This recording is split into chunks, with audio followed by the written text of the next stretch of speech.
Bonjour, c'est encore moi, Musky, le petit chien qui veut devenir chien de traîneau comme son papa et sa maman.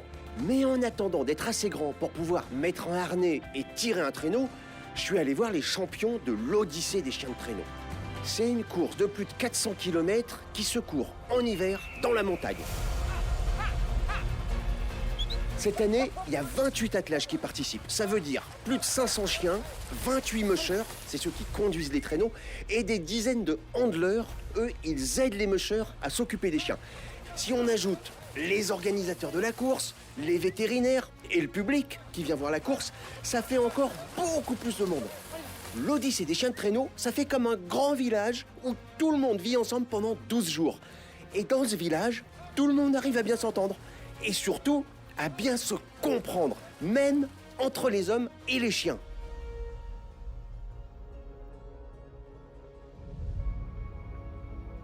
Après, c'est une communication qui est inexplicable quand on a des chiens de ce niveau-là. Il y a une alchimie qui se fait entre nous et c'est pas explicable, on va dire, en parole. Hein? Il y a les câlins, il y a énormément d'affectifs. On a une partie des chiens qui vivent à l'intérieur, qui sont tout le temps avec nous, donc c'est vraiment la présence et l'alchimie qu'on a ensemble. Hein? N'est-ce pas, Jenny? Jenny, elle a l'air contente. Et surtout, elle a l'air de comprendre tout ce qu'on lui dit. D'ailleurs, j'ai l'impression qu'entre les chiens et les humains, plus on s'aime, plus c'est facile de se comprendre. Et il y en a, ils s'aiment vraiment très fort. C'est des chiens, c'est comme des potes quoi. Je les ai appelés mes petits gars tout le long de la course et j'ai pleuré pendant 1 kilomètre sur la fin. Ils n'ont pas l'habitude de faire des grandes courses comme ça, donc à mon avis ils ont dû être pas mal stressés sur tout l'événement et ils m'ont fait un super truc, tous. J'ai amené 8 chiens et je repars avec 8 chiens en pleine forme et c'était vraiment mon objectif principal. Et le stress, c'est bon pour personne. Ni pour les mushers, ni pour les chiens. Le stress, c'est un facteur qui va nuire à la performance. Donc tout ce qui nuit à la performance, on essaye de l'enlever. Donc en fait, on travaille le calme, beaucoup le calme, tout le long de l'année, quel que soit ce qu'on fait en fait. Et c'est devenu une norme pour eux d'être calme. C'est-à-dire que c'est des éponges. Si on est tendu, ils sont tendus. Si on est détendu, ils sont détendus. Bon, compris. Faut rester cool avec ces chiens. Oui, je pense qu'ils sentent quand ça va bien, ils sentent quand ça va pas bien. Ils ressentent tout, hein. C'est un peu leur instinct animal qui fait ça. Dès qu'on est un peu stressé, énervé, ils vont vite le percevoir. Faut peut-être même le percevoir avant que nous-mêmes, on puisse s'apercevoir qu'on l'est, quoi. N'essayez même pas, vous pourrez rien nous cacher. Ils se rendent compte de beaucoup de choses, du stress qu'on peut avoir, de la détente, de tout ça. C'est très lié à leur maître, hein, leur façon d'être. Si vous êtes stressé, comme par exemple quand on vous annonce le départ dans 2 minutes et que vous prenez les chiens pour y aller, le stress que vous avez, les chiens le ressentent. C'est très communicatif, donc c'est beaucoup de travail à faire sur soi. Il faut travailler sur soi, mais il faut aussi travailler avec les chiens. Et surtout, juste avant le départ. Tout de suite, la tension monte. Ça, je l'ai bien vu. Dès que les handlers mettent le harnais aux chiens, si on les laisse faire, ils deviennent comme des fous. Les mushers essayent de faire croire qu'ils sont pas stressés, mais on sait tous qu'ils le sont. Et ça fait encore plus monter la pression. Et les premiers chiens qui aboient, ça agace les autres. Alors ils aboient aussi, et ils aboient de plus en plus fort. Et à ce moment-là, certains s'éloignent pour s'isoler du groupe et essayer de garder leurs chiens les plus calmes possibles. Oh! On attend. Yukon. Et Alpha. Stop. Yukon. Leader. Alors ça semble pas forcément facile, mais ça a l'air de fonctionner. Scrappy. Oh. Igloo. Gypsy. Dépêche-moi. Gypsy. Après, une fois que la course est partie, sur le traîneau, tout va super vite et il faut que ça obéisse tout de suite. Alors, la plupart des mushers qui font de la compète, ils font aussi leur élevage de chiens. Comme ça, ils vivent avec eux toute l'année. Ils les connaissent depuis la naissance, ils sont tout petits, un peu comme leurs enfants. Et du coup, c'est bien plus facile pour se faire comprendre. On a une certaine complicité, en fait. Et puis, par des gestes, des câlins, des caresses, puis des petits mots, je leur parle. Chacun essaye d'avoir sa méthode à lui. Mais finalement, elles se ressemblent un peu toutes. Le regard, la voix, l'intonation. Et le geste, la caresse pour récompenser, pour papouiller, pour... Voilà, c'est les modes principaux de communication qu'on puisse avoir avec nos chiens. Moi, je suis très proche de mes chiens de tête, mais j'en ai 4. Donc j'essaie d'être aussi proche sur tous mes chiens. Même si tous essayent d'être proches de tous les chiens, il y en a qui sortent un peu du lot. Les chiens qui sont plus proches de nous, je dirais qu'ils ont un niveau d'intelligence supérieur aux autres, on arrive à en faire des chiens de tête, parce qu'un chien de tête, c'est quand même un chien qui court après rien. Il a moins de motivation que les autres, parce que les autres, leur motivation, c'est de rattraper le copain qui est devant. Et puis après, il y en a certains, ils n'ont pas de cerveau. De toute façon, il paraît que si c'est juste pour courir vite, pas de cerveau, c'est pas très grave. Mais on les aime quand même, puis après, il y a une hiérarchie qui se fait comme dans toutes les meutes. Il y a toujours un dominant, des dominés. Quand ils savent tous que réellement le chef de meute, c'est moi le patron. Ça, c'est clair. Et le patron, c'est celui qui donne les ordres.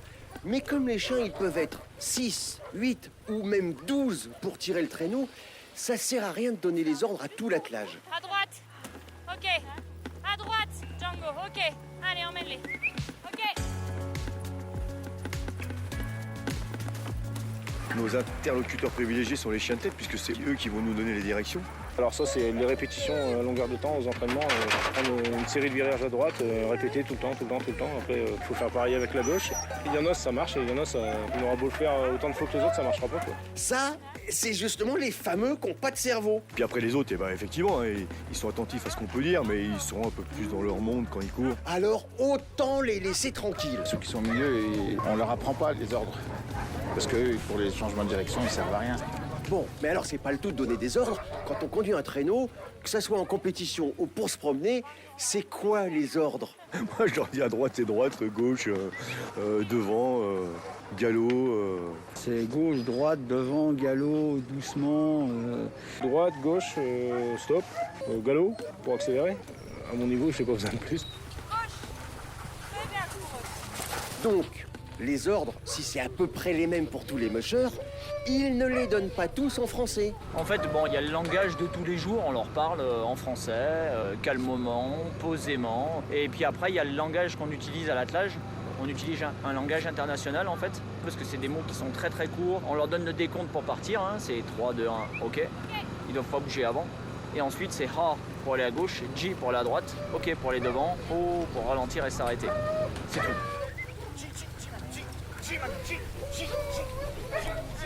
Ça, ce sont les ordres de base, les plus importants pour diriger le traîneau. Mais en plus, comme le musher, c'est aussi le coach, et qu'on est en compétition, et ben des fois, il a besoin de remotiver un peu son équipe pour essayer d'aller plus vite. Ok, bébé, c'est bien. C'est des petits bruits, des choses comme ça pour l'excitation. Ça va être le mot maison quand on va être bientôt arrivé, parce que le husky, c'est un chien qui n'est jamais à fond. Alors quand on lui dit maison, tac, ça retape, voilà. Je fais des petits sifflements, mais sans plus, parce qu'ils savent ce qu'ils ont à faire. De temps en temps, je les appelle un par leur nom, et puis ça les motive un petit peu, je pense. Mais pour certains, il n'y a même pas besoin de les pousser. Souvent, c'est entre eux que ça se fait aussi. Donc, il y en a qui sont très énervés au départ, qui donnent la langue aux autres. Et après, c'est à la voix, c'est le ton enjoué. Souvent, je leur dis oui, oui, c'est bien les chiens, oui, c'est ça. Et le fait de sentir que oui, c'est bien, c'est ça, ils partent au galop des fois. Le bon musher, c'est comme un bon coach. C'est celui qui trouve le bon dosage. Il faut les motiver dans des moments difficiles, il faut les motiver pour les relancer, mais moins on le fait, plus c'est efficace. C'est comme pour les ordres. On les donne dans la langue qu'on veut, il faut donner les bons au bon moment, mais il faut en donner peu. Je leur parle le moins possible pour que quand je leur parle, c'est de l'impact. J'entends sur la piste et il y en a qui parlent tout le temps aux chiens. Moi, c'est pas ma façon de faire, je les laisse faire. C'est presque dommage, parce que moi, je l'aime bien son accent. On a toujours trop tendance à parler aux chiens. Ils connaissent leur travail. Chaque fois qu'on donne un ordre, ils doivent être tout de suite à l'écoute. Et si on en donne toutes les 30 secondes, en fait, ils sont plus à l'écoute. C'est comme quand nous, on nous parle trop, à un moment donné, on n'écoute plus. Ok, devant. Allez, devant, allez.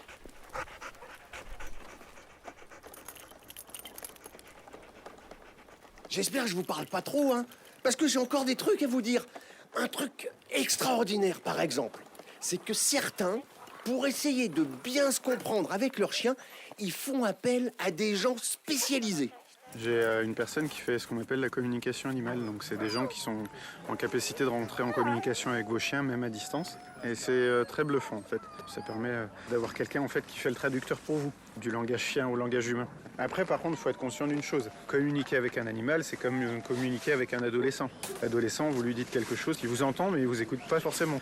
Un chien, c'est pareil. C'est pareil, sauf que les chiens, ils passent pas leur journée sur leur téléphone. Ils pensent qu'à courir. Tous ceux que j'ai vus sur l'Odyssée sont de vrais athlètes de haut niveau, comme les mushers d'ailleurs. Mais alors, les mushers, eux, ils savent pourquoi ils sont là et ils savent que c'est une compétition. Mais les chiens, est-ce qu'ils s'en rendent compte? Est-ce qu'on sait, nous, si on a gagné, si on a perdu, ou même juste si on a bien couru?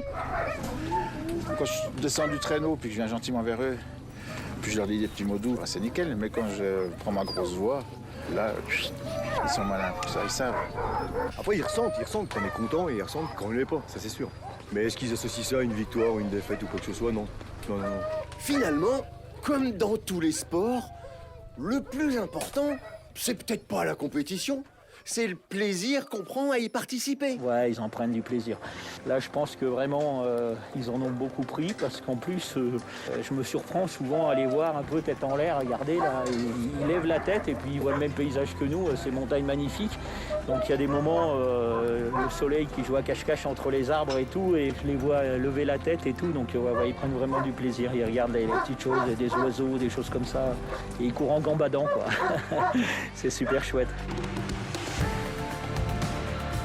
L'Odyssée des chiens de traîneau, elle dure 12 jours. Revenez quand vous voulez. Dans le prochain épisode, je vous expliquerai que nous, les chiens de traîneau, on aime ça courir. On dirait même qu'on est fait pour ça, parce qu'il n'y a jamais besoin de nous forcer pour tirer un traîneau.